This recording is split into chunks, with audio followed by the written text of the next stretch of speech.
1, 2, 3. Tag Me In Podcast, back again with another episode. You're joined by myself, Ola. And also Anton. Yes. And we have another very special guest for you guys today. This has been quite... I've wanted this for a while. Wanted it to come on for a while. I'm just glad she's finally on. So we have the amazing Kirsty of Living and Giving. Hi.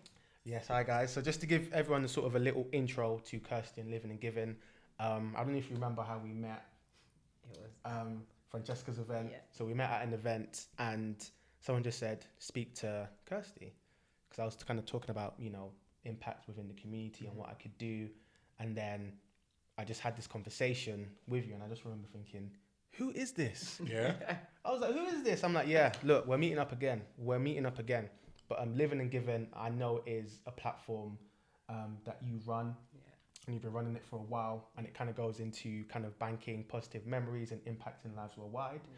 And I know that you kind of organize activities for people to engage in.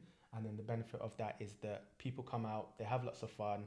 But then one thing that I really appreciate about the platform, and we'll obviously get into this in a bit more detail, is that kind of long-term impact within the community. Right. So going out to different communities around the world and just kind of helping other people who have less than. Because I think we live in a world where a lot of the times people fail to see beyond their own vision. Yes. Like Western world, I hear people complain about maybe not having enough choices for There's breakfast. no Wi-Fi. There's no Wi-Fi. It's not 5G. Slow. Yeah. 5G. The train was too slow. Yeah. No, it's the Wi-Fi, man. You know, Just keep it. just things on this sort of level. And then when you kind of go to kind of other communities in other countries and see how other people are living, you kind of realize how privileged you are. And I just thought, what everything you're doing is absolutely sort of amazing. And the fact that you encourage people to sort of unplug and just have that greater kind of purpose and impact within the community, I think is absolutely amazing. Absolutely amazing. So to kind of start off with, what other aspects of Living and Giving are there? So Living and Giving is your platform. Can you tell us a bit more about it? Okay, so the living side of things is that it's important that we all make sure we live our life to the fullest, because you never know when your time is up, basically. Yeah. So you just have to make sure if you're thinking about something, do it. Don't wait. And try to bring other people with you as well. So step out of your comfort zone. That's a big thing that I want people to do as well. Trying something new. Living and Giving is targeted towards the African diaspora, especially within the UK. But we do sometimes get people from different countries coming from the African diaspora as well. And the giving part of it is about the voluntary work. So personally, I used to do a lot of solo traveling and voluntary work. I started at RSPCA doing voluntary work with animals. My background's with animals as well. So at first I thought, okay, there's not a lot of the African diaspora because it's with animals. A lot of people are like, I'm not trying to touch that. Oh, it's got more legs than me. All of these kind of things. So I was just like, okay, maybe that's why. But then when I traveled to South Africa, I was working with cheetahs, and then I done a few days at a school as well. So when I went to the school, my name's Kirsty. So they thought, Kirsty coming from the UK, they didn't really expect me to walk in. In I came and they was just like, okay, like you could just see, hi. And the children, because obviously all the children are black children that are in there, they was just so excited. First they was all like, and then my accent, everything, there was just, there was taken away, and it was really touching to see that. But what touched me more was that they had said I was the first person of like African descent to come and do voluntary work there. Wow. And I was just like, okay, now it's not to do with animals. Where are we? Where's our presence? So I've done work in Thailand as well, Ethiopia, and a lot in the UK. And sometimes you do, obviously, I'm not saying that we don't do voluntary work, but you don't see it as much as you do with other ethnic backgrounds. So I just thought when I came back, let's get this started. Let's How long has it been going for? That's quite a difficult question. Me personally, has always been doing it, but the Living and Giving name, I'd say really a year and a half, really, that I've started putting it out for other people other than my friends and family. So in terms of the living part, what sort of activities have you put together so far? So we've done go-karting, we've done archery, shooting range, we've done curling on ice, which was quite interesting. Oh man, where was I? everyone was just sweeping. Like, it was funny. Someone said to me, like, all right, we've always been told by our parents to clean up the house and sweep. Why are we going to go and pay to sweep? And I was like, listen, it was actually fun. And it was, again, I'm trying to get a group of us as African diaspora into spaces where you don't normally see us. And it was the best, because when we walked in, I think there was 16 of us. And everyone was just like, yeah. But by the end of it, everyone at first was a bit, I'm not too sure. By the end of it, everyone's like sliding around on the ice. And so we've done that. Curling was really good. We've done zorbing, which was really good. The black hole. Stuck in I the saw a ball, picture. I saw a video. rolling down a hill. That was really good. That definitely put people out of their comfort zone. Horse riding. That was really good. Again, people was really out of their comfort zone. When it comes to animals, I'm not too sure why, but everyone kind of they're like not too keen, they're not in control. So yeah, that was good. I'm just trying to think. We've done theatre. We went to the theatre, watched The Convert, so that was good as well. Segue. There's been quite a few things. I'm just trying to pick them all new out. activities, new experiences, trying to get people out of their comfort zone. That. And then in that space, what is happening? Are you like talking about the giving part, or is it just literally to create a community first? So basically, the way that the monthly events came into that, I'm doing it monthly rather than like just once a month, is because the trips, there's probably about 2 to 3 trips a year that I'm aiming to be doing. And you're not really going to build a community that way, because they only see each other about 3 times a year. So I thought it would be good if we get together a bit more often. So I started doing like 3 times a year, just thinking of different events to do. That's was my first aim. And then as I was speaking to people, not a lot of people have the money to go on the trips. So I thought, you know what, let's do something monthly, because everyone gets paid every month, but do they actually unplug? Do they do something for themselves? Do they step out of their comfort zone? And the thing with stepping out of your comfort zone is that sometimes you need someone to push you out of it. Sometimes you're never actually going to step out unless someone's behind you giving that little nudge. So I was just like, you know what? I've always been that anomaly in my family, that crazy one. They call me crazy. Most people that know me, I've always been called crazy. So I think the crazy comes from I'm always out of my comfort zone. Okay. So it's funny that we'd use that word as crazy, but it's not. It's just that it's not the normal. I'm with you. Yeah. And that's something that we need to start to make normal. Yeah. Not being normal. Sorry, go on. No, I'll let you. I was gonna say on that point, you mentioned the term kind of out your comfort zone. Yes. Why is that important to you to be pushed out of it? So to be out of your comfort zone, I think it stretches you as a person. It stretches your character. It stretches your mindset, which is something that's really important. Why I say about banking positive memories for your mindset. So yeah, when someone kind of stretches their mindset, they really now open their eyes to something completely different. Personally and within my family, there's been a lot of like anxiety and depression. So I think that if people don't broaden their mindset to understand that, yes, what they're going through is really painful and it does hurt, but there's people that's going through a lot more out there as well. And yeah, when you broaden your mindset and step out of your comfort zone, these kind of things become a lot easier for you to do. So yeah, that's why I always think it's important to step out that comfort zone. Live out of your, you know what, the comfort zone should become like this thing that we don't even know about anymore. It's not living, is it? Yeah. It's not living, that's why it's called living and giving. Living and giving, hey. You know, that was also bungee jumping, man. What's that? This out of your... Yes. What, were you in your comfort zone? I wasn't. What did you do? Bungee jumping. Did you? Yeah. And you called me what? Crazy. Did I? Yeah. I didn't go. See? But that's the thing. And why did you call him crazy? Because he was out of his comfort zone. He was like, let's go. No, I was like, living life. I was living life. I was at the top. I was like, come on, let's do it. Yeah. He went front and back. I was like, nah. This is crazy, man. I had to get pushed. In that situation, I had to get pushed. Well, but how do you feel? no, like you're right. There has been growth, because now I'm doing a skydiving in about, a week and a half? And there hasn't been any push. I'm like, let's do it. See? Made me feel uncomfortable. There's that fear. That I'm like, growth. let's go. Yes. Let's go. Love that. Yeah, it's just mad. I'm like, and okay. what made you want to do the bungee jump? I'm crazy.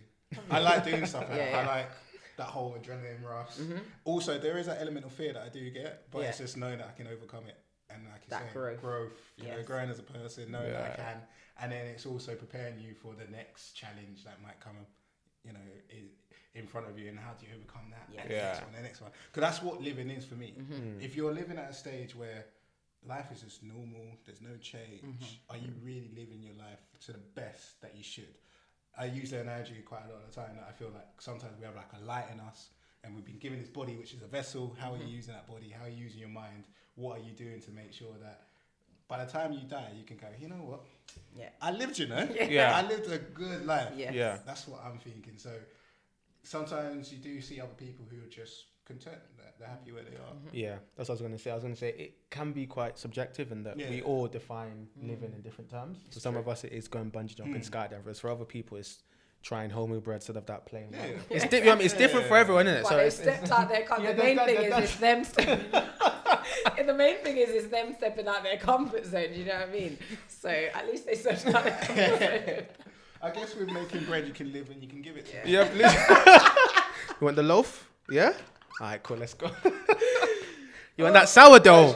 Oh, you are pushing the boat out today. You are pushing the boat out. Man. So you were going to say something before? I can't remember, but I'm going to go on to. I really can't remember. No, it was crazy. It was a crazy element. No, it's a crazy element. It was obviously people will define you crazy because you're living outside the norm of life. Yeah. You know, but I also think that a lot of people should realize that we're all individuals, and therefore for that reason you shouldn't live a normal life or the way that society's kind of built life for you. Yes. You know, you've got an individual characteristic. You might be a bit loopy, you might be quiet, you might be energetic, you might be calm, you might be relaxed. That is just you. Like, you're not crazy for not being just a normal everyday person. Like, you need to tap in, because that's where I think a lot of people will find their internal happiness of actually identifying who they are and that individual characteristic that makes them crazy. I love being crazy. Yeah. You know, That's your thing. Like, It's the you in best it. thing I'm not you, ever. like.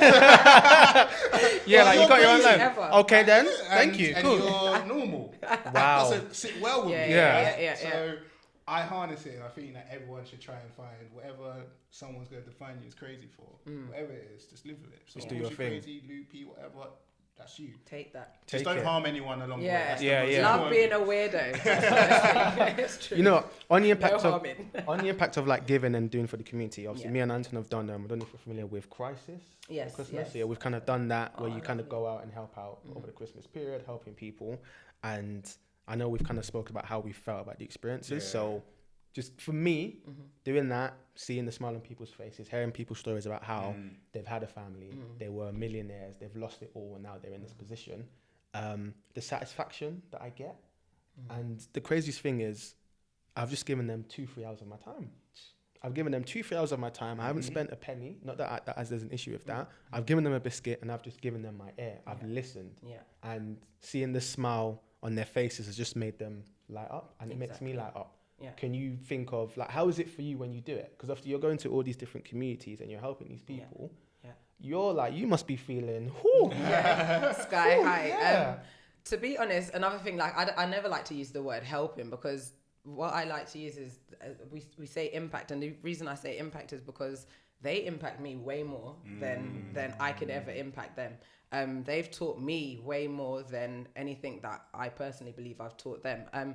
So a lot of the impacting wise started from young, with our families, then moving out. As I had mentioned beforehand, our family's gone through a lot of things. So a lot of people within the family would be on different levels. So even as you said, just being able to listen to someone, give your opinion, that takes so much weight off their shoulders.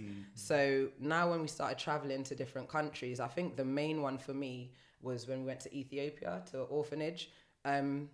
Just a rundown of how I started out with the impact was that we originally started with doing barrels. So I sent a few barrels to South Africa. And what I found is that there was a lot of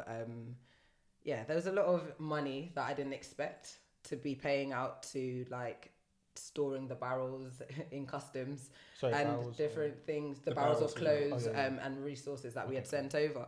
And I just thought, I'm not actually helping their economy, and I'm not actually helping the community there, because I haven't directly given anybody this money or directly given them these donations. So what we then moved on to do is going to the country, taking the money or donations that we got and converting it. So in Ethiopia, our £1 transfers over to 30 of their Ethiopian birr.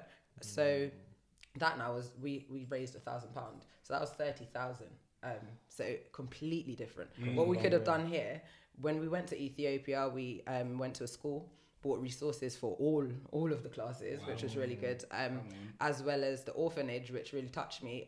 We bought like food and different resources that they could have for a couple of months after we had left. But the reason why that touched me is because when we went there, they was just so happy, not even really for the resources, but just to see people of the African diaspora come in to actually give back that are not Ethiopian. Because what you find as well, and I know when we were speaking beforehand, you have a lot of people that will go back to their home country and they might help then. So I'm not saying that we don't go back and give back, but we don't travel around like you see the other ethnic backgrounds and try and impact. So yeah, literally I found it really impacting for me to see that they really appreciated just the time, as you had said beforehand. And just literally being there as I like to say, as a student, because I'm not, what you find a lot of the time when people go from the Western world and they go to another country, they feel like they're helping, they feel like they're giving, they feel like they're the ones that are, you know, in a certain level of intellect, and they're teaching the others. Whereas when I went there, the children were teaching me Amharic. The children are teaching me how they grow their vegetables in the garden. And I like to overly step back as a student. So I'll sit down and I'll make them really feel like they're teaching, and they really feel proud of themselves. And that is what makes me feel really happy. I love that. You know, 2 points from that. So the first one is about kind of Westerners coming to these countries and kind of feeling that kind of superior kind of aspect. And I know we've had discussions in the past where you've mentioned, and I find it frustrating as well, where someone will go across Instagram, take some pictures. Hey, I'm helping this guy. Cue the flies. Put some flies on his face, and then they leave. And no, because I thought about it. I don't know if you like, you know, back in the day when I used to film people, and I'm like, hold on a minute. How much was the flights for these how much was that how much was that camera? Even to film, you're like, cue the flies in black and white. Please donate £3 to Tunde. Children in these Literally. So that for me has been very frustrating. And the fact that people feel that just going to these countries and taking pictures is enough.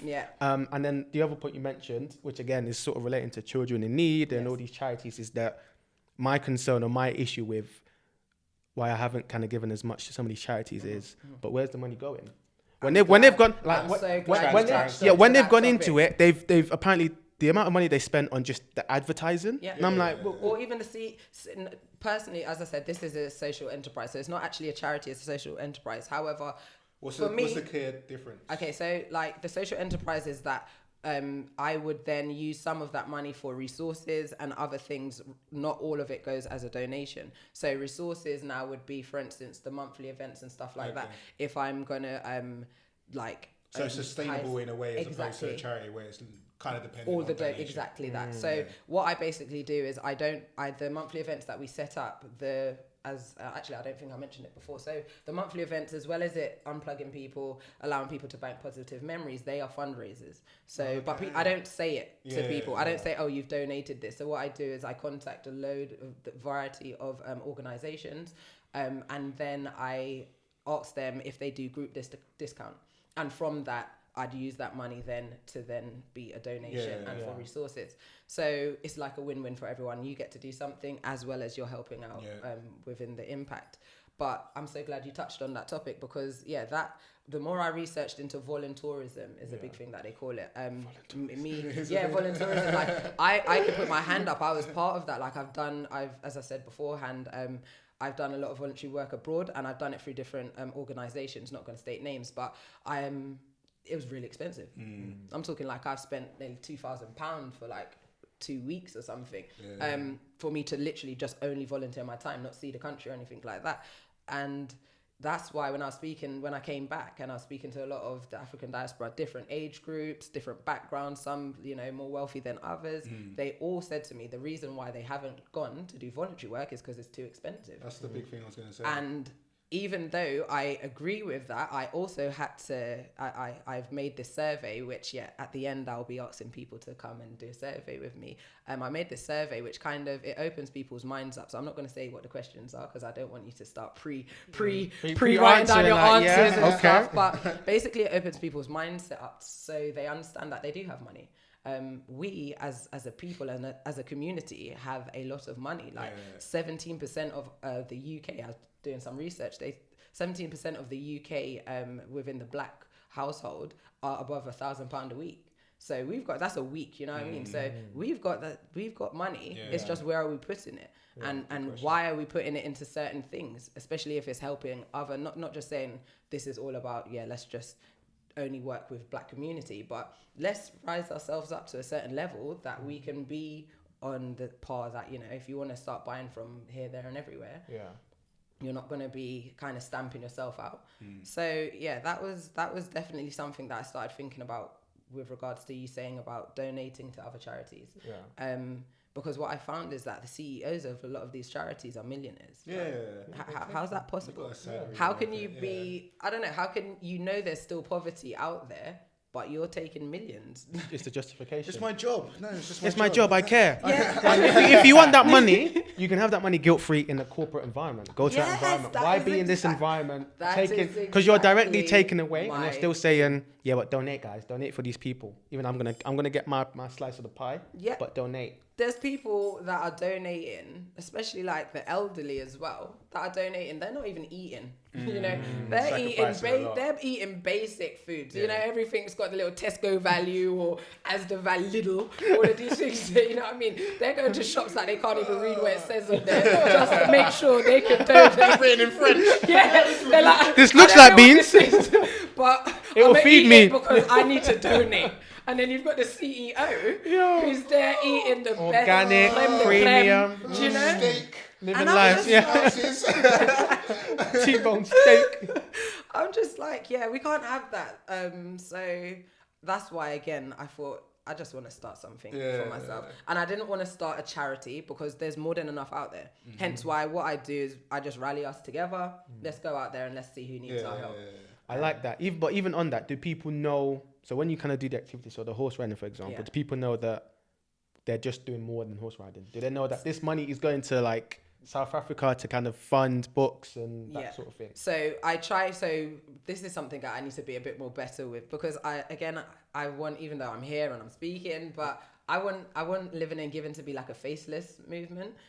Because I find, looking back in history, I love Black history and I like to do a lot of reading of Black history, and I find a lot of our leaders, as they say, their movements were so powerful, but as soon as they're assassinated or something happens to them, that movement frazzles out. And I find that if we look at how society is now, government, and not going too political and stuff, but look at the really strong movement, you don't know who to pinpoint, and that is when a movement's really strong, because everybody is in that movement. So you can't pinpoint one person to break a movement. So with Living and Giving, when I set up these events like the horse riding, they came along, but a lot of them didn't even know who. Used to organize. So it was I'm here. Literally, like, obviously I'll be like, oh, hi guys, is everyone all right? But then, like, for instance, my brother was there. He was doing the same thing. Hi guys, is everyone? So no one really knew until one girl was like, are you living? Like, she came to me and she was like, are you living and giving? And I was like, yeah, we are living and giving. Like, everyone here right now, you're living and giving. Once you've come along, you're part of it. Forever. Forever. You're part of the team. So the community. Exactly that. So that's something that I need to start putting out there. So I do post on my Instagram that once we've done something, this is what it's going towards. So if they read that, they see it. But sometimes at the event I don't probably say as much as I should. You are doing bits out here. I want to kind of talk or move the conversation a bit to the kind of future. So if you've spoken about it potentially being like this faceless organization and you kind of pushing it, where would you like it to go? Like if we're talking 5-10 years, Living and Giving, where ideally are we? So let's say 10 years. So 5 years is so close. Because time, 5 years. I know, right? Time flies.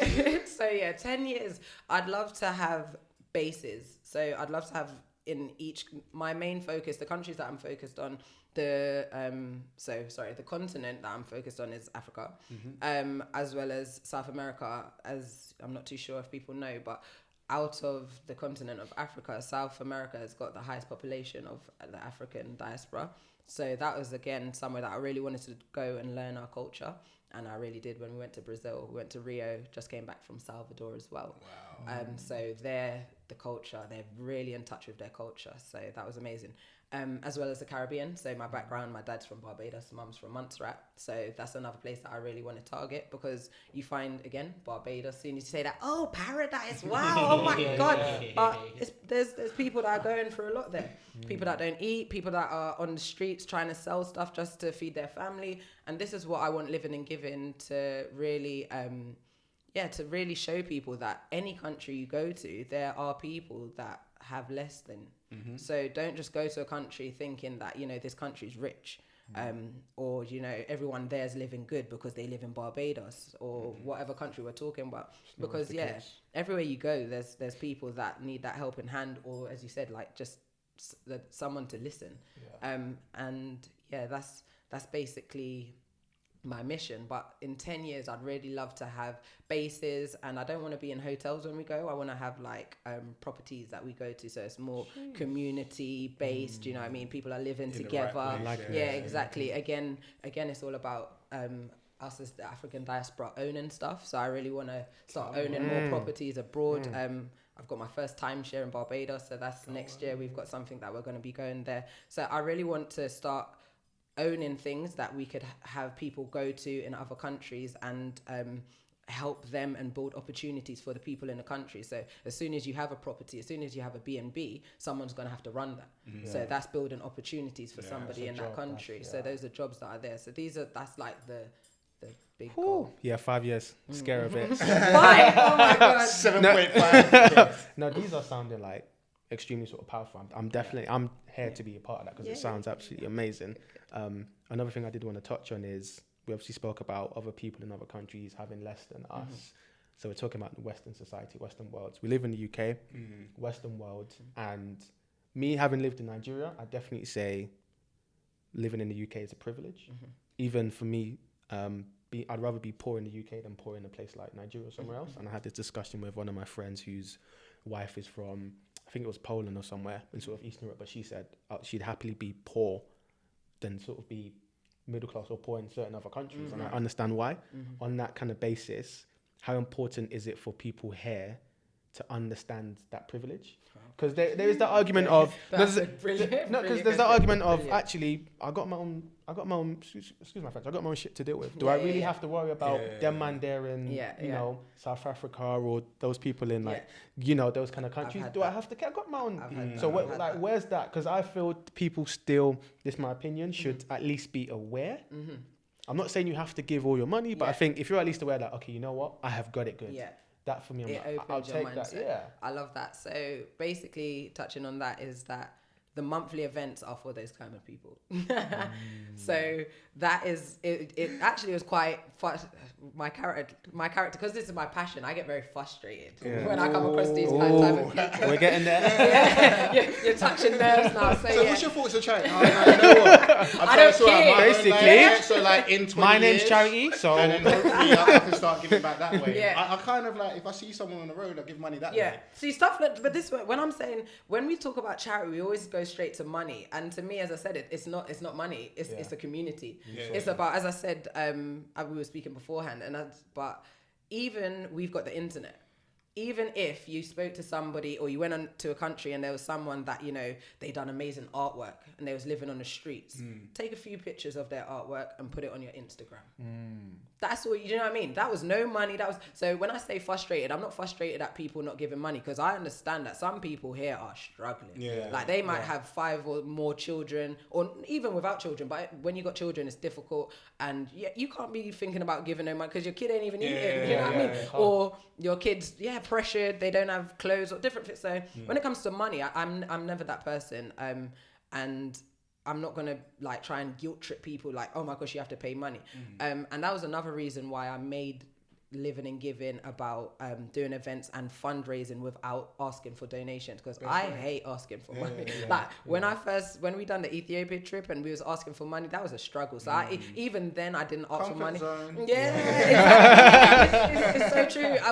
I was out of, because people come with that, like, oh, I don't have my, or oh, I can't do it this time, and then I'm looking at their Insta or whatever, and they've been out raving, splashing, buying bottles, £300, what pop bottles, and then I'm like, you got a $5? Oh no, payday. So I was like, you know what? let me not do it this way. Sometimes you have to be a bit smart with what you do. And as I said, I love the mind and the mindset. So the more I research, the more you understand someone's mind. And sometimes you've got to help someone to understand their mind. Yeah. So the easiest way to do something is let someone feel as if they're getting something for what they're doing. Yeah. And it sounds sad because you shouldn't have to do that. But at the end reality, of the day, it's it's reality, and it works. Yeah. It works well. Because at the end of the day, people want to join in on something. They want to learn something. They want to feel as if they've done something, as well as if I could get a fundraise out of that. It works perfectly. Because that's a value thing, I'm thinking. Because a lot of people are more concerned about what are they doing for themselves. Yes. They're very kind of internal. What can I do? What do I get? For a future? What can I get? But also, what you're asking them to do is, especially in the mind of giving your time away.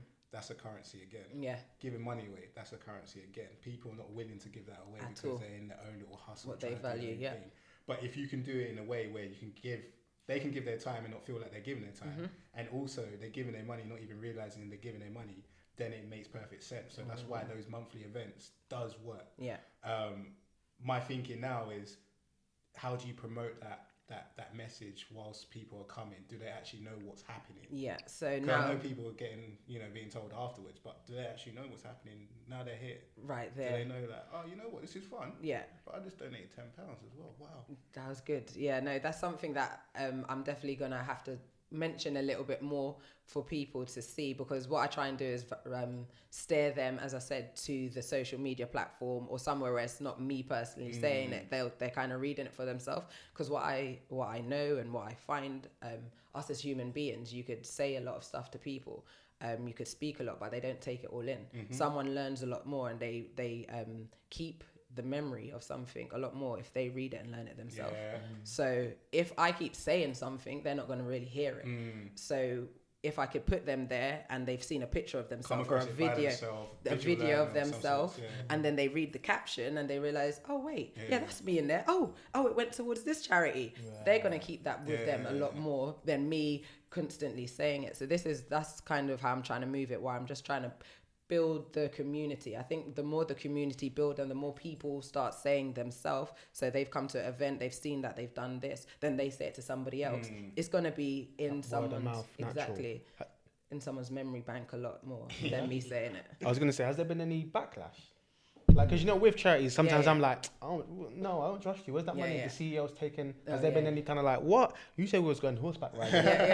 Where's my horse? Why have I got a donkey? You're telling me What's this pony? This pony, taking the money to... Have there been any sort of backlash in terms of any events or just what you've been doing? Yeah, so again, as I said, the mindset. So basically, because they don't know... What people don't know, they can't really backlash on. So because people are just coming to have fun, they're coming to unplug, they're coming to spend that money and do something different that they haven't done. Like a lot of the time, I'm just like, okay, you've just been paid how much? Before you got paid, you had no money because your bills, they're coming up.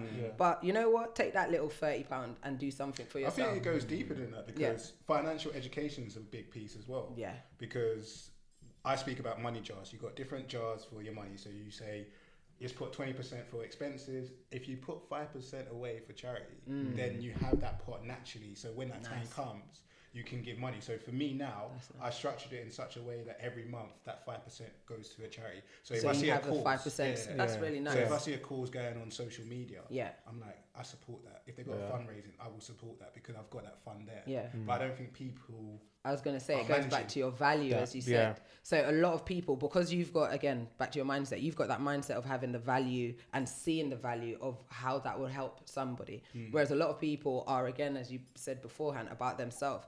Whereas with doing the monthly event, the reason why there's no backlash, going back to what you say, is because they're just thinking about themselves. They got what they wanted. They came horse riding. They got what they wanted. They're good. They're straight.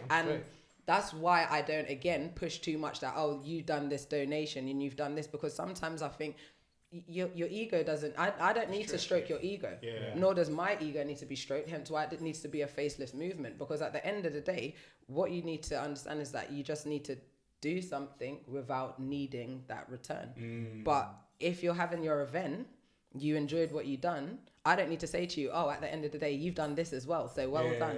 You enjoyed what you've done. However, when you see on the social media, when you see the bigger picture, then it's up to you now to take whether you want to go with it as, yes, my horse riding actually did help. So are you providing additional education on top of that? So if they say they see a Facebook post or Instagram post, they've seen that they're a big part of a bigger cause. Yeah. Have you got an education piece where they can be like, okay, what more can I do?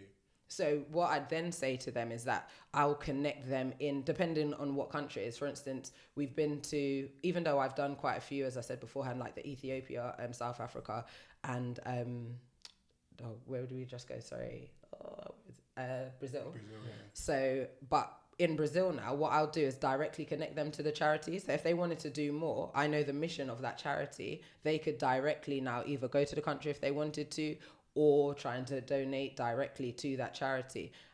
What I'm trying to do for people is just open up their mindset that when they travel, they can do more. With regards to educating people, again, this is where the backlash starts to come in, because I don't want to be putting too much on people to make them feel as if they're not doing enough. Yeah. I just want them to see that this is possible. I'm a normal person, I work a 9 to 5. I'm not any different than anybody else that's listening to this today, that's going to see anything on my social media. But the only difference is that I think, when I go away to anywhere I go, I could do a couple of hours. Yeah, it's big. Yeah.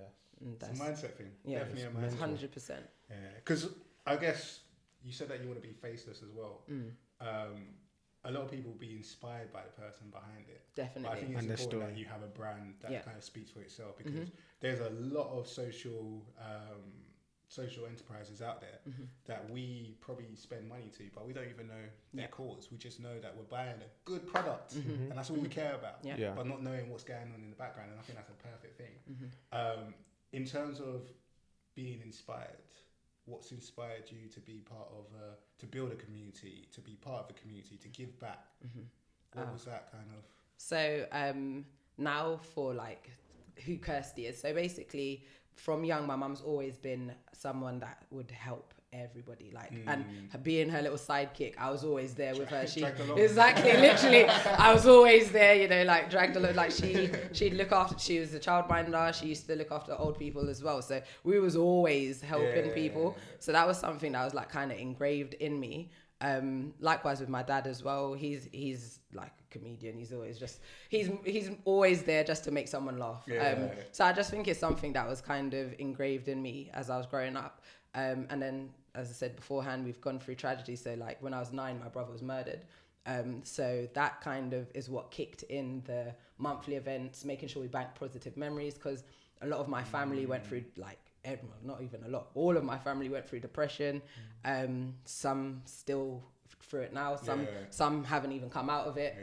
So I just found that doing something doing something every year on his memorial time really like brought the family back out. It brought everyone, it brought smiles back out. Do you know what I mean? Where there wasn't smiles, it brought smiles back out. He had a daughter, then she was only 3 weeks old, so she never knew him at all. And so for Amber as well, I didn't want her to just know her dad as a victim. I wanted her to kind of know the background of him. So that's why now, from that, banking positive memories to me, because a lot of people would ask Kirsty, how do you survive? Because then a couple of years after, my mum died of cancer. So like for me, a lot of people is just like, Kirsty, how are you always happy? Like, how are you always bubbly? How are you always doing something? What's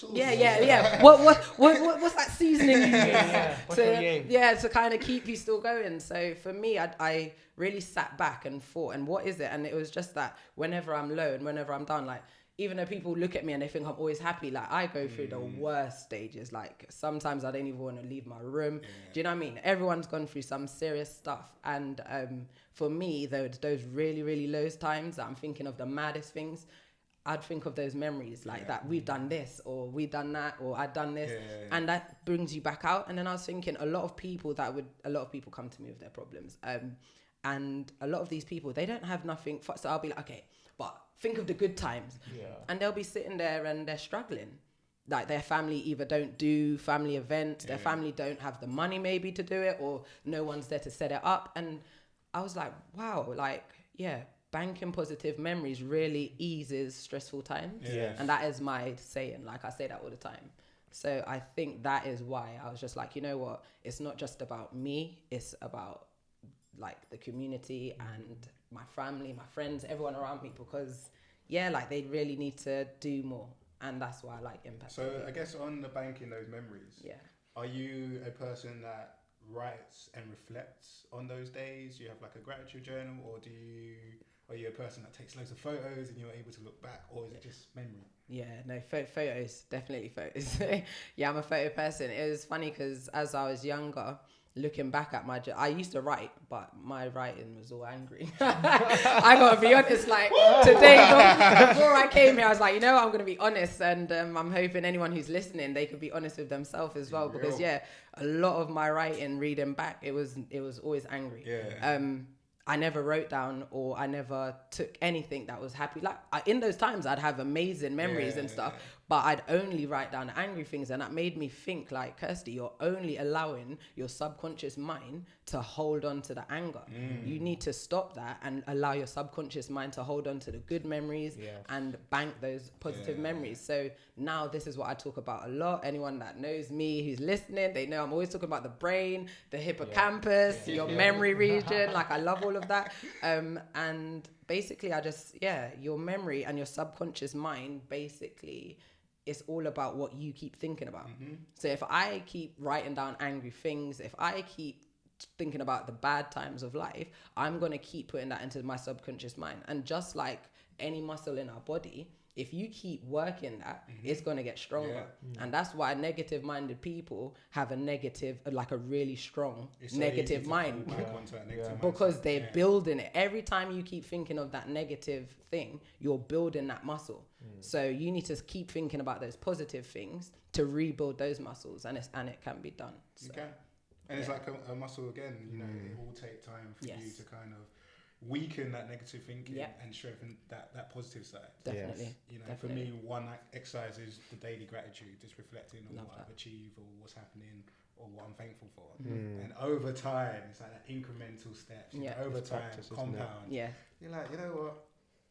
Today's not great, but I remember last week. What did I do? Amazing. One thing that just came to my mind. Do you ever come across people now, just like to the both of you, where you come across people now and they're like, oh man, I can't remember what I did last week Thursday. Yeah. Do you get a lot of the time? I read one time that to create like a distinction between weeks and days and everything like that, you should always try and do something different. Create some new experience. So last week Thursday, I can't even remember I can tell you what I did last week Friday. I can't remember. I lied. I was just about to ask you, so what did you do? No, but once you, because I was a big thing on it when I was living back in Bristol. Every single day was different because I felt like the month was rolling on. I kept on using the phrase like time's going fast. Because I wasn't doing anything new. And then when I started to implement certain things and start looking forward and planning and think, okay, I can do this, I start looking back. I remember, this time last week I was doing this. On Tuesday I was doing this. And it helps. It helps because you're creating those new memories. It's true. I love that. That's very true. And I love it. And so just going back to the point you mentioned before about creating those memories. And I remember having that conversation with you. Where was it? At that Chinese place? And then so she kind of spoke about having those memories with families, and it's something that I've started to implement with like my little cousins and nephews. I'm like, you know what? They're only going to be young once. And like after what? For most kids, after puberty, let's say 16 to 18, they're not really going to want to hang out with. They're so I'm like, you know what? I've got this time now. Let me bank these memories now. And let me spend as much time with them when they're young, from early. When they want to spend time. When they want to spend time. When they want to have fun and want to hang out, and they remember that. Because yesterday, I was so happy because when my cousin just kept saying, "This is so much fun. I'm loving this," and I was like, "If we had," and not in a sort of selfish way or like look at me or egotistical way. I just kind of thought, if we hadn't have done this, if I hadn't organised this, I know your routine. You would have been at home, bored. And look at the like power. I've been to you, like I know you would. So just knowing that we've shaken up that routine, it's been something different. If she's asked, "What did you do?" She's gonna remember what she did on Saturday, and she's had that fun. And I'm like, brilliant. You cannot take that away. That's a memory for life, sort of thing. That's always gonna be there. So. It's something that I'm trying to implement with family and friends. So what do you do when you don't have that close relationship with family? Because I guess for the three of us, we have that kind of close connection with our family. So we can create those memories and we're making it an active thing. to create those memories with family. But obviously people are going to be like, well, I don't have that connection for whatever reason. Come to living and giving. So create your own family. Sometimes, again, that was a really, really good question that you said there, because I've got friends that I know that they don't speak to their family. It's not, or if they do, it's always it's always a negative. Yeah. Even if they try and set up an event, even at the event, something's going to break out. So that's understandable. Like, not everyone's going to have that. But as you rightfully said, you could create your own community, or you could go, there's so many things out there, or sometimes you could just start something by yourself. Like, as I said, I was a solo traveler. Well, still am a solo traveler. And what you find, even though I love doing the living and giving trips, like, I'm not anyone who's come on them, I love them. I love you guys. Thank you. But I love solo traveling because you meet the most extraordinary people out there, and you hear their stories of the things that they've done, and you're just like, I've only traveled to like this. I've only done this. Like, oh my gosh, you've done this. And it opens your mind field. So again, everything I'm going to talk about goes back to the mindset. But again, it's your mindset, because at the end of the day, you are never alone. And I think even for me, reading back my journal, and again, me being honest, I always was writing like, you feel like you're alone, even when you're with people, but you're never actually alone. The world's so big, wherever you're going, you've got yourself. And I'm not saying, when I'm saying you're never alone, I don't mean you've got people around you. You've always got yourself. And that's something that people need to understand. Like, you don't need to do anything to please anybody. You need to please yourself first. And then from that, whatever you can do is always going to be at your best level. And I think people really need to, I was even speaking to like a family member yesterday that I went to see, and it's not being selfish, like as you said there about you don't want to be selfish with regards to taking your cousins away. That's self-love, because what you've done is so powerful. As you get a lot of these as they say, like the psychopaths or the serial killers and all these kind of people, they always go back to their childhood. Likewise with someone that, with anything that bad happens to someone in an adult life, they always go back to their childhood. Likewise with people that are really successful, you could always go back to their childhood as well. Like that, your little cousin that was saying it was so much fun. You don't realize that. You think, oh, that was just a little event, I spent a little bit. In 20 years time, this might be that event might have been the thing that triggered her or him to do what they're going to be doing, to be that successful person. So everything has its purpose, and everyone. It's a powerful message. It means like, try and live your best life and try and be a shining light for other people. So you taking on that responsibility of taking out your cousins, making sure they have a fun-filled day. Like, that's you trying to do the best by them. 100%. I had a conversation with one of my family friends. So my family went away. One of them came round and they was talking. And it was like, oh, I was speaking to my son the other day, and their son's probably, I think he's like 19 now, and he said he remembers when he used to come round and you used to be here, and he said you was this fun energy, all of that, and I'm like, don't make me cry. She said he's always gonna remember you know, you was at uni at that time, you kind of inspired him to go uni, and this is just me being me. Just doing you. Once you build yourself up to a certain stage and you're just being the best version of you, that just kind of radiates to other people. Self-love. That's amazing. And it's like, when he was telling me that, or when she was telling me that, I was like, wow. Just because you never think, you're just doing your thing. You're like, I gotta go to this event, whereas someone's there being all like, oh my god, inspiration. But it's so true. Like, I even said when we met up that time, that people believe that teachers are in a school. You learn the most from everybody you meet every day. Everybody that you meet is a teacher. And that's what I always say to a lot of my godchildren, and the little cousins, even the elders. Like, I'm advising everybody all the time. I never stop talking. That's one thing that was always on my report card. She don't stop chat. But yeah, I always say to people is that everybody's a teacher. So be mindful of what you're doing, because you've taught someone today. Like, I taught someone just come on my way here. You taught somebody walking down the road. You didn't realize.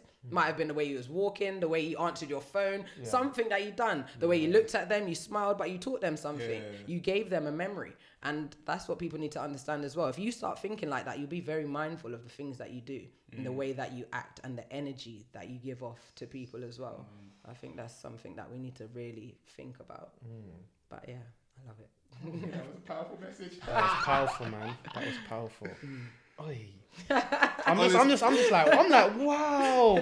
I need to play this back like 8 times. Like, wow. Are you gonna take notes? You're gonna be like, cool. I need to do this. Memories. So university. Because I know you've been thinking about traveling. Yeah. I know it's a recent thing for you. I've done traveling and went traveling for a year. I didn't do the whole charitable thing. I didn't, volunteer my time. I volunteered my time like talking to the local people, spending time with them. They showed me around and everything like that. It's amazing. That's it. Yeah. This is the thing. I'm glad that you said that. Sorry for cutting in, but this is exactly what it is, because I don't want people to think, oh, we're going to be going to like a school or an orphan. Even that, you know what? That is even more powerful, because you'll find those people in the community are the ones that will be working in a school, that will be working in an orphanage. So you now giving your time to that person has indirectly helped the people there. True. You shining your light on that person has now taught them something different. It's about just teaching anyone and everyone that you work with. So charity doesn't have to be. So on your year, I know for a fact you've done a lot of charitable work, but you didn't realize it because you was just being genuine. That indirect. As long as you wasn't, saw local people and turning your head like, I want to talk to them. I'm traveling. I'm traveling. I'm from the Western world. Like, come on, don't look at me. As long as you wasn't doing that, you was doing charitable work. We need to take, again, one thing I don't like is boundaries. Like, I don't like being in a box. I don't like when people ask me like, where are you from or what are you? I normally say I'm an alien. I always do that. I don't even say I'm human. I normally say I'm an alien, because humans, there's so many boxes within that. I'm something different. Like, we're all different. I'm crazy, as you know. But alien, what planet? Yeah. Oh, Zorb. Oh, really? Oh, one of them ones. Yeah, I see. Literally. Delta 4926. Two galaxies across. Oh, spicy. I'm from the neighbouring planet. Sorry, guys. See, you bring it back. Let's bring it back. Oh no. But no, like obviously, like we went off, boy. No, but like Oh, okay. Let me bring it back. So we spoke about it before. So obviously Anton's done traveling, you've done solo traveling. I want to do solo traveling in the next sort of year plus.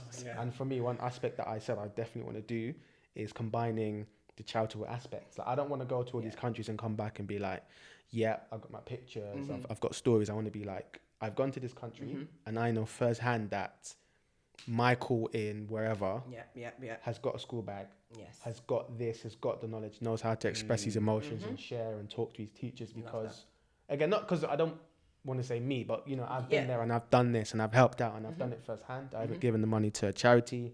I've gone and I've helped him and his family. That's what it's about. And that's something that I definitely want to do, because I don't think it's done enough. And again, it's the point that not much needs to be done. You don't have to give your entire salary. Exactly. A handshake, a phone call, a conversation, a walk with someone is more than enough. And I think if people understand the sort of minor aspect that they can do to help. And it doesn't even have to be all of your holiday. So again, with the Living and Giving travel packages, we do one day, like a community impact day. You get 3 days on your holidays as well. Sorry. You do a holiday package? Yeah, so that... Oh, sorry. So there's the monthly events. Oh, Mine's like, there's more? There's a lot to it. Sorry. So there's the monthly events, more. But there's the travel...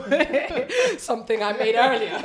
So there's the travel packages. And what we do on the travel packages is we went to Rio. That was one that we done. Right. We went to Salvador. That was a travel package. We've got Mozambique and South Africa in October. Colombia is the newest one we've just...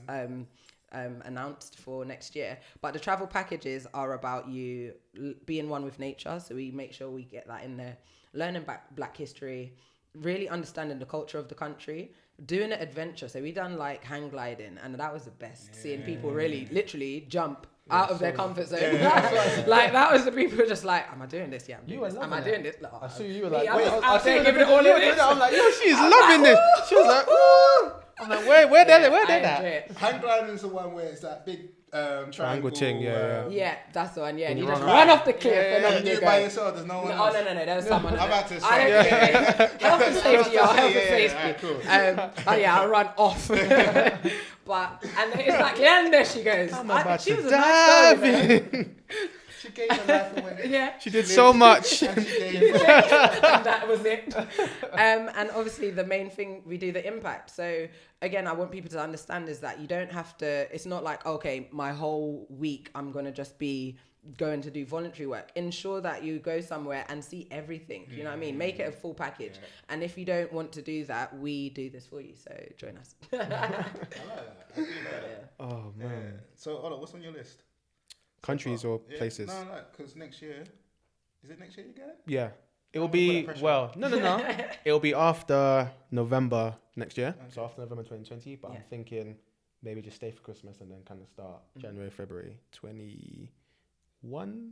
So that's sort of the plan. And then the way I'm doing it, the main country, the main continent, South America. Nice. And definitely sort of Asia. Yeah. And I'm just kind of thinking about all the other places I want to go to and how I want to look at it. So there's a website called Work Info. And on that website, you can see all the different countries.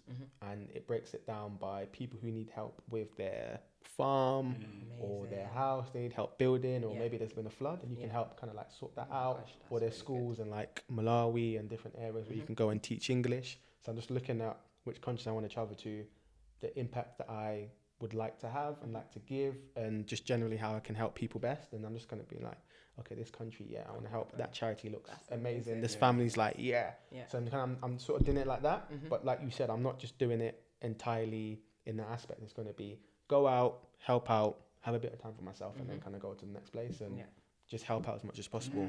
I think that a lot of people struggle with is finding that balance of, because you've got different personality types. You've got people who want to give and look after everyone, but they forget themselves. Yeah. You have to kind of find that equal balance of doing you, being selfish, giving yourself that self-love, but then also at the same time being loving to everyone and giving your time to everyone. It's the balance. It's the whole, you can't pour from an empty cup. Exactly. Yeah. Exactly. Man came with that simple line. Come on. Anton's talking for 10 seconds.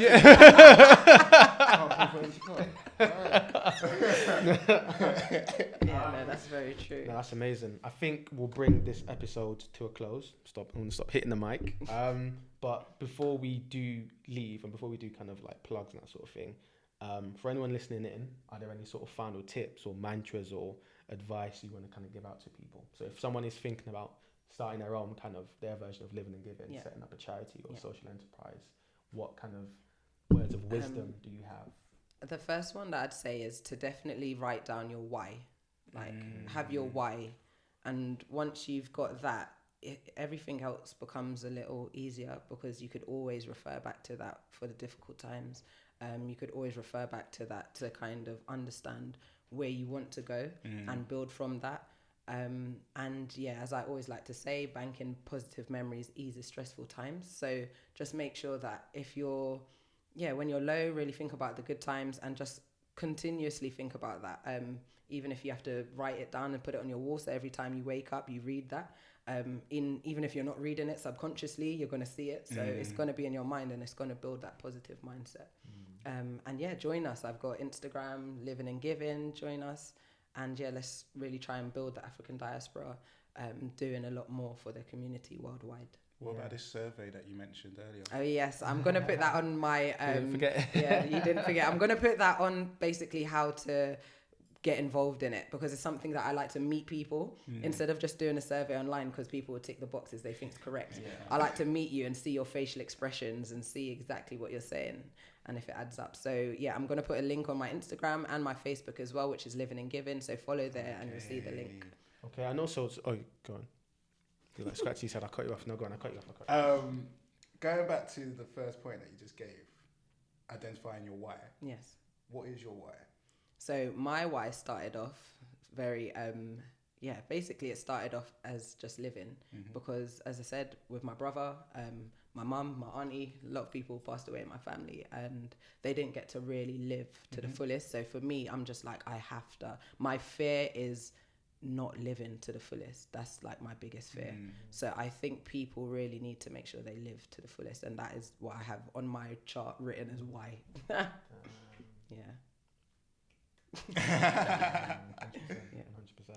I was going to say, what was it?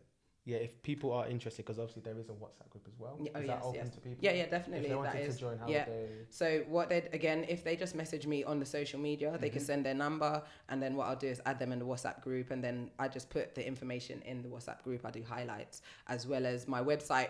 I will finally get a website one day.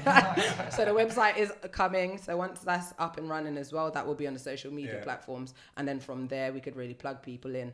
And what I like to do as well, as Ola knows, is do like a voting system. So I'll put in like 5 kind of activities that I'm planning to do for the next 3 months, and we vote to see which one we want. So we've got Crystal Maze for August. Wow. Then we've got shooting range, rifle shooting for September.